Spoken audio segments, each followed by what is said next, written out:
Do you know about the 7 deadly behavior? One of them is threatening. Something that cannot solve anything. No, it solves everything. People threaten each other to solve everything. So, in fact, do you know how does it feel to be threatened? I mean, really.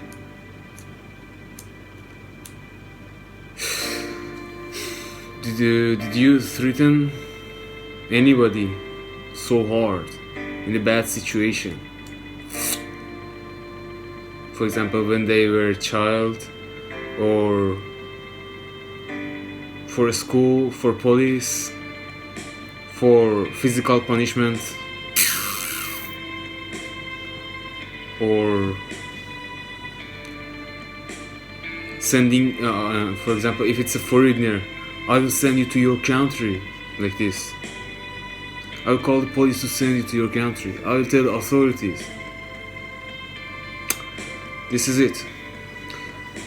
So, when I was a child, after I started primary school, I mean, before that, I don't remember anything. But after I started the school, primary school, there was a big guy. He told me, you have to run around the school every day. Maybe, I don't know how long he made me, but he succeeded to make me run around the school every day. You have to run around the school.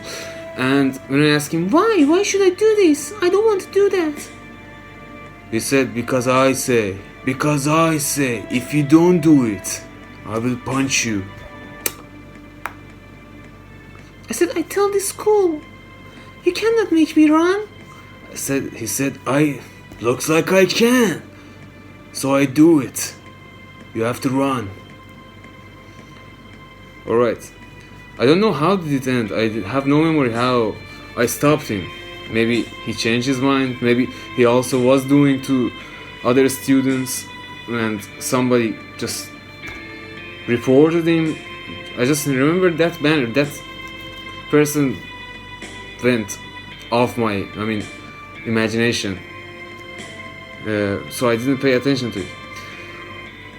Another time, it was not for me, not just for me, for all the nerds. That was normal that when we wanted to eat our food, we went to a store or shop in the school. We bought, for example, chocolates for ourselves, and we tried to eat our food. Somebody could come and steal our food and just run, eat it, and when you try to catch this person, you may never catch your food because the food was gone. So usually I was eating alone. I used to eat alone when I was 7, 8, 9, 10, 11 in the primary school. Mostly I ate my food alone. The situation was like this. It's not because of the exactly because of the people who come to steal your food, but because I preferred if I want to eat my food, I don't want people to watch me, to get, desired to come and steal my food or something. So I was used to go behind a tree,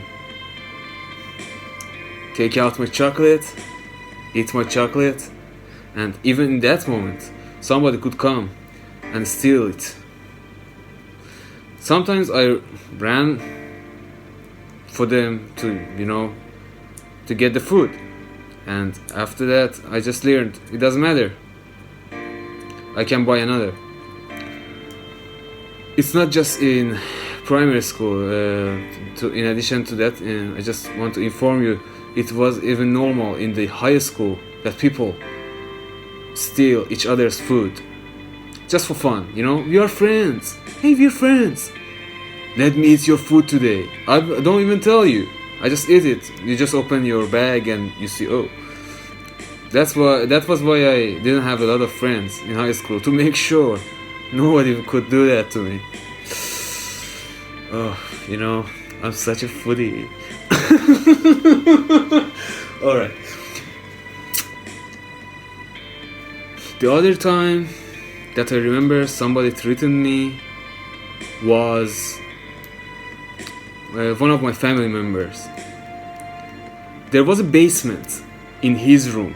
Not his room, there was a basement in their building, in that person's building, and whenever he wanted to make me behave and mind my manners, he would mention a basement, a very dark basement.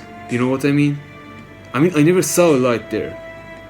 Every time you open the door, consider I was 8 years old. Every time you open the door, cockroaches come. Like in military, they march out. And it was so scary. So, he knew I was scared.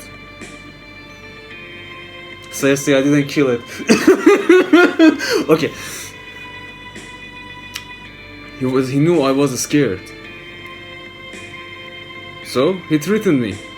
He said, "Hey Faraz, if you don't mind your manner, I will put you in the basement. Nobody can hear you. You will cry after hours and hours. Nobody can rescue you, even if they come. Especially one time, my parents were out of the country. They went to England to study. My mom was going there for research maybe, or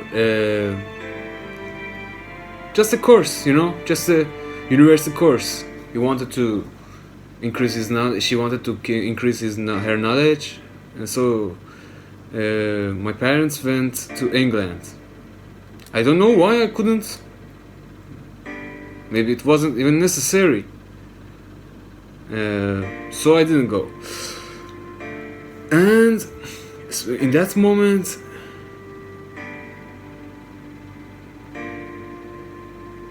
my cousin thought he's funny, threatening me about the basement. He used to threaten me about the basement since I was 7, and he started it again. He said, "Look, Faraz, now your parents are not here anymore. I can put you in the basement if you don't mind your manner. I can,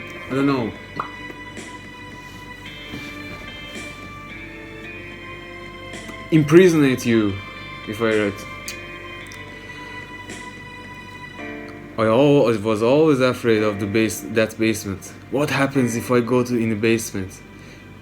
Is the world going to end that somebody threatens me about the basement? So I always remember this. I was like, you're my family member. You're supposed to give me hope, protect me, especially when my parents are out. You're someone that I love. I used to love.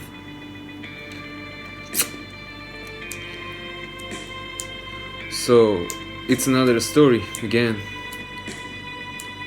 One time I threatened somebody for police. And it was because he attacked me physically. And I was smaller than him. I was half of him. So I called the police. But after 3 seconds, I said, no, I can't take this. So I stopped it. I have no memory of calling the police for anyone. Especially for the foreigners, Afghans, Pakistanians. They came to our country. I had friends there of between Afghans and Pakistanians, and sometimes I really helped them, but I never would, I didn't like them with all my heart. But I wouldn't say, hey, if in one case I hate you, I threaten you so you go back to your country. I knew the situation in his country is so bad. He doesn't like it too, to come here, see us every day. I mean, I didn't understand them really. Until recently, now I understand how bad was their situation.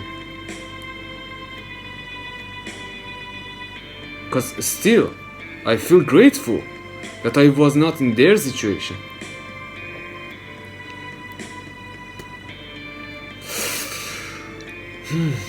When I was 14, I liked a girl. No, when I was 14? No. When I was 18, I liked a girl. P.S.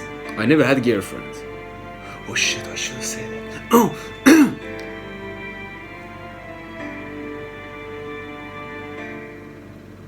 The girl, we were friends, and several times I was a very nice boy.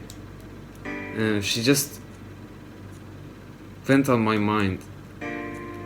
So I told her, how about we just stop our communication? I don't want to communicate with you anymore. I don't know, maybe she felt bad about my behavior or something.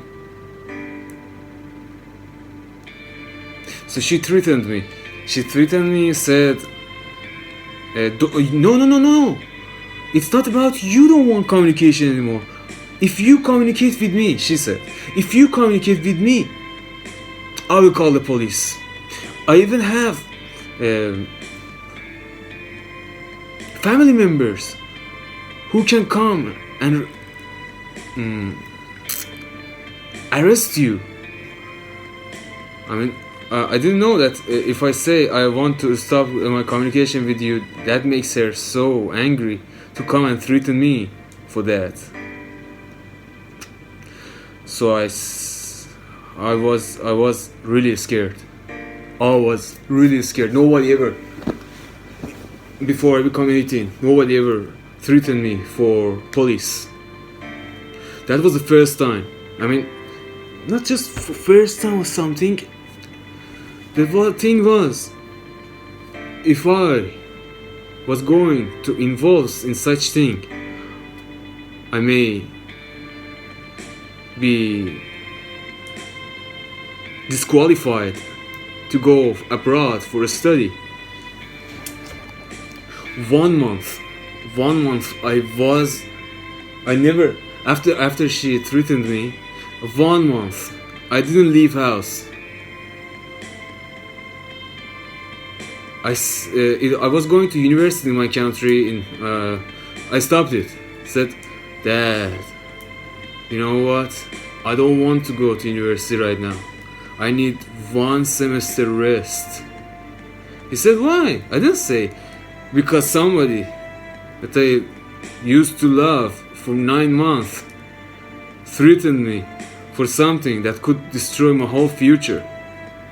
I said, I don't know, just angry. I cannot go to with this moody, I'm just 18 years old, Dad. I personally don't like my major. Maybe I changed my major. But it was something else. It was because the threatening triggered how much I suffered in primary school, or how people threatened me. For example, my mother, when I was skipping my school programs, or sometimes skipping writing my homeworks, or studying for my exams, he would say, if you don't study, You and your father. I will not involve. Anything happens. So I was like, because my father was in the mood that, I was a single child. If I was 2 or 3, maybe I could say, yeah, we would say, yeah, bro, we experienced it together. No, I was 1, so I didn't know. My father liked physical punishment or verbal punishment, and he used it a lot. So that was a very bad threat. I used to live with it. And one time even I remember very bad memories, just because of my handwriting. He would slap me over and over to say, hey, you didn't write it properly. The school will not accept it. Write it again or I will slap you again. And I was crying and just writing, crying and writing to make my handwriting correct, so I don't get slapped. This was this. He always regrets that day that he put a notebook in front of me and he said, write. If you don't write properly, I will slap you again.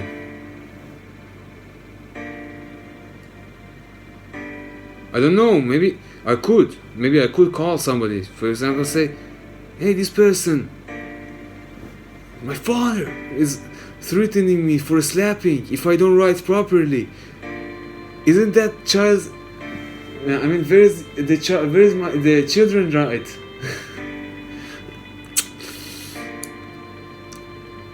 Or one time, my mother had, when I was maybe 12, my mother had the key of my room. I didn't have the key of my room, my mother had.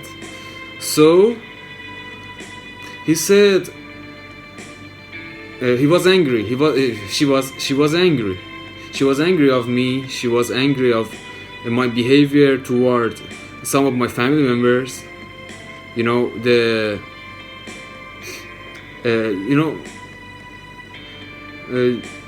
Especially it wasn't something big. It was so trivial.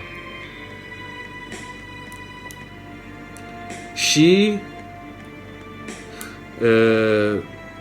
put me in my room and said, and it was night.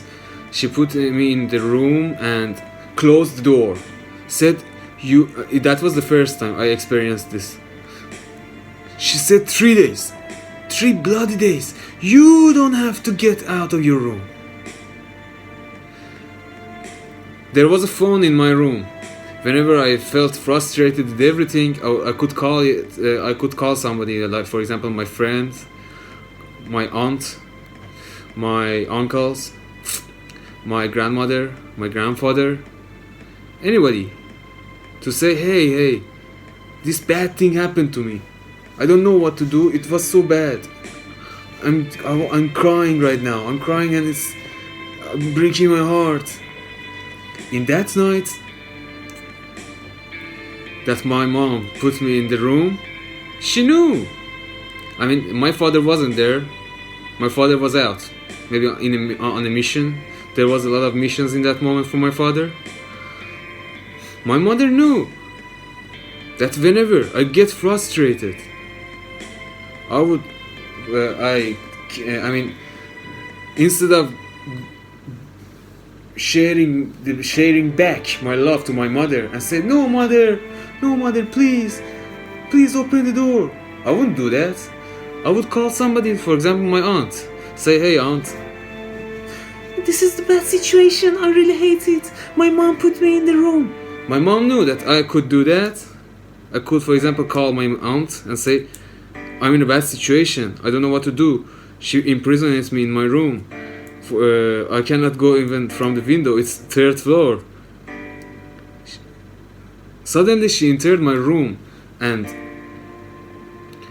took the, I mean, grasped, how to say, took out, take the telephone out. You know, it was on the wall. She just broke the telephone and just ran out of my room. And I was like, oh my god, the telephone! Yeah, it was a bad situation. I had palpitation that moment. I was so scared. In that moment I was thinking, I cannot even tell anybody how bad I feel. I mean, she was my mother. She just imprisoned me in the room, and she just took the phone to make sure I don't express my feeling to anybody else but her. That was a very bad night. So, this was another threat that I had from my childhood. I remember.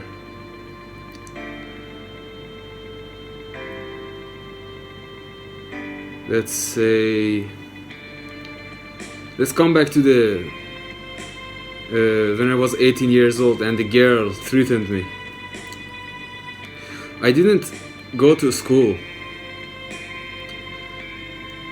because I didn't go to university in that moment when she threatened me. I felt so bad. Every memory that I had from my childhood, that, you know, the classmates threatened me, the schoolmates threatened me, the family members threatened me, everything came back. I mean, I was putting that in the background of my subconscious so I could study and, continue my life. When she threatened me to police, all of those, she was somebody that I used to care. Everything came up. I didn't leave house for 1 month. My father knew I was sick mentally, so he would buy food and come to my house. You know, I would say, hey, today I want oat with milk. Please bring me oat and milk. Hey, today I want, for example, he would always bring fruit and vegetables. And he and my aunt were the only people that I would allow in that moment to meet me. I wouldn't meet anybody in that moment. In that month, 1 month, after somebody threatened me like that.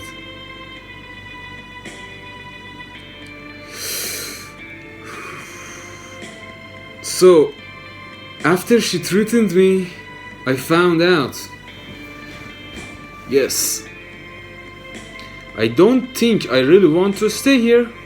I don't want to stay here and study in my country.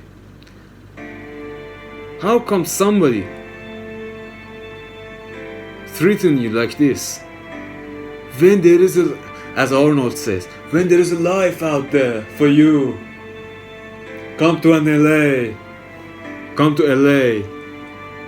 Blow things up, you know? Arnold always gives me inspiration. What are you waiting for? So, I found out I don't want to stay in my country anymore. You know? Loving a girl who threatens you for prison. Well, you know, you didn't do anything. She just threatens you because she knows you are afraid of the threat. Because she knows how hard was your past. So she just used threaten to just show how she hates you. And you don't want this. You don't want to be involved in this, you know, how her hate makes her choice, or how other people's hate makes them to threaten you for police.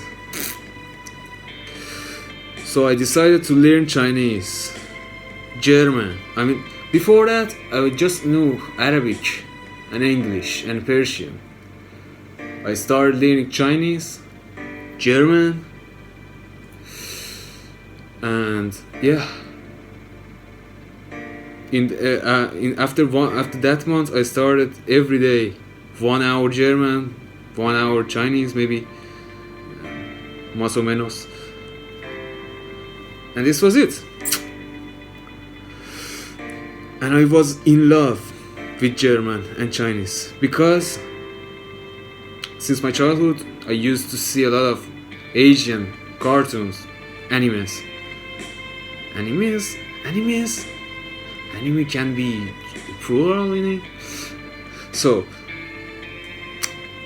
yeah, it was easy. My favorite channel was Super RTL. If you saw it, if you have nostalgia with it. So yes, I was in love with Super RTL. Whenever everyone would see Kitty Duggy videos and cartoons on our national TV, I would choose Super RTL. So the thing is, I didn't leave my country immediately. I left my country after 1 year.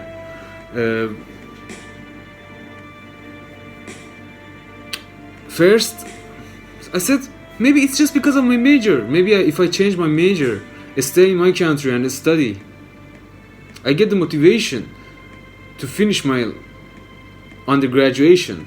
Then I leave for abroad. Beautiful things happened when I changed my major. I changed my major to, for example, business school. In a business school, not business school, the business in the same university. My university was great. My university was really great. Everyone would say, if you get the degree from this university, you are qualified for many places. I said, okay, that's a great thing to have, you know. That's a great thing to have a degree that is very qualified everywhere. But you know, I had classmates, bad classmates who threatened you, who you feel threatened. You know, there was a religious group in my university, also in my school. It's a religious group that it can be a member of any university, any organization in my country. They call themselves Basij. These Basids think they are very, very loved by God. They would do many things that the country tells them. So they would say, you know, they would sit in my class and tell to each other, you know, yeah, girls with boys, no, we tell the university, we put their right in their hands. Gays, what the hell? Gays are dead. Let's just allow us to find them. We kill them. Not that severe, but that was somehow threatening. You wouldn't know, you know. What if for example, what if yesterday I believe in God, today I decide to stop believing in God, but tomorrow I start believing in God again? Would you put me, for example, would you report me just for one day that I didn't believe in God? Maybe I want to question it for today. Maybe yesterday I believed it, today I want to question it, tomorrow I will believe it again, okay? Do you want to be so, aggressive? So, I don't know. I should check the video because my mobile sometimes alarms 10% of the mobile is remaining. I mean, it's remained just 10% battery charge. So maybe I make this video later. This is a pilot. This is a pilot part 1 for myself. Why do I have this face? Maybe there is a good reason behind it. You know? Why do I like justice? Why do I like criminal justice? Why do I want to become police? Maybe there's a reason. Maybe when I think about it, I cannot become something else. Have a good day.